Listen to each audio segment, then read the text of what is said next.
Hello everyone. आज हम एक सीरियस इशू के बारे में बात करेंगे जो इंडिया में बहुत चर्चा में है। तलाक के केसेस में एलिमेंट्री, लीगल लूपहोल्स और सोशल प्रेशर जो इसके साथ आता है। शुरू करते हैं एक दुखद केस से जो 9 दिसंबर 2024 को हुआ। अतुल सुभाष, एक 36 साल के सॉफ्टवेयर इंजीनियर बैंगलोर से, उन्होंने अपनी जान ले ली। एक 81 मिनट के वीडियो और 24 पेज के सुसाइड नोट में उन्होंने अपनी पत्नी निकिता सिंघानिया और उनके परिवार पर हैरेसमेंट और 3 करोड़ रुपए मांगने का आरोप लगाया। उन्होंने दावा किया कि उनके खिलाफ झूठे दहेज और घरेलू हिंसा के केस दायर किए गए थे।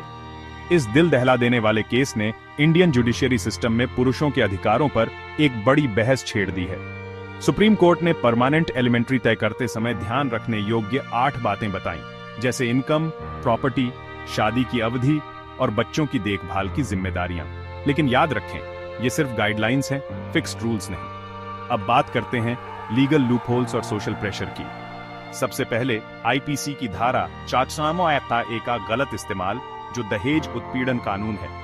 दुर्भाग्य से इसका इस्तेमाल अक्सर झूठे आरोप लगाने के लिए किया जाता है, जिससे बेगुनाह पति और उनके परिवार फंस जाते हैं। दूसरा, एलिमेंट्री की राशि तय करने का कोई क्लियर फार्मूला नहीं है।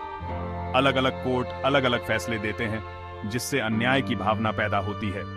सोशल साइट पर पुरुषों को तलाक के बाद बहुत ज्यादा फाइनेंशियल और मेंटल प्रेशर का सामना करना पड़ता है। पत्नी के आर्थिक रूप से स्वतंत्र होने के बावजूद पूरा फाइनेंशियल बोझ अक्सर पति पर डाल दिया जाता है। कोर्ट के फैसले शायद ही कभी पुरुषों के पक्ष में होते हैं, जिससे उनका तनाव और बढ़ जाता है। और जुडिशियल प्रोसेस में देरी को भी नहीं भूलना चाहिए। झूठे मामलों में भी समाधान होने में सालों लग जाते हैं, जिससे पति को लंबे समय तक परेशानी और आर्थिक नुकसान होता है। इससे गंभीर मानसिक तनाव और डिप्रेशन हो सकता है। तो क्या किया जा सकता है?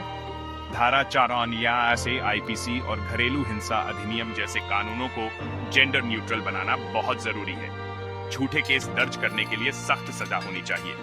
साथ ही सुप्रीम कोर्ट द्वारा बताई गई एलिमेंट्री की 8 बातों को अनिवार्य करना और आर्थिक रूप से स्वतंत्र पत्नियों को एलिमेंट्री न देना भी मदद कर सकता है।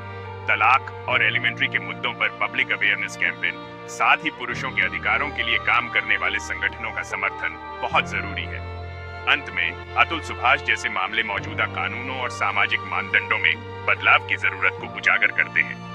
उत्पीड़न से सुरक्षा जरूरी है, लेकिन कानूनों के दुरुपयोग को रोकना भी उतना ही महत्वपूर्ण है। न्याय दोनों पक्षों के लिए निष्पक्ष होना चाहिए, न कि अनावश्यक रूप से एक लिंग का पक्ष लेना चाहिए। देखने के लिए धन्यवाद और इस बातचीत को जारी रखें।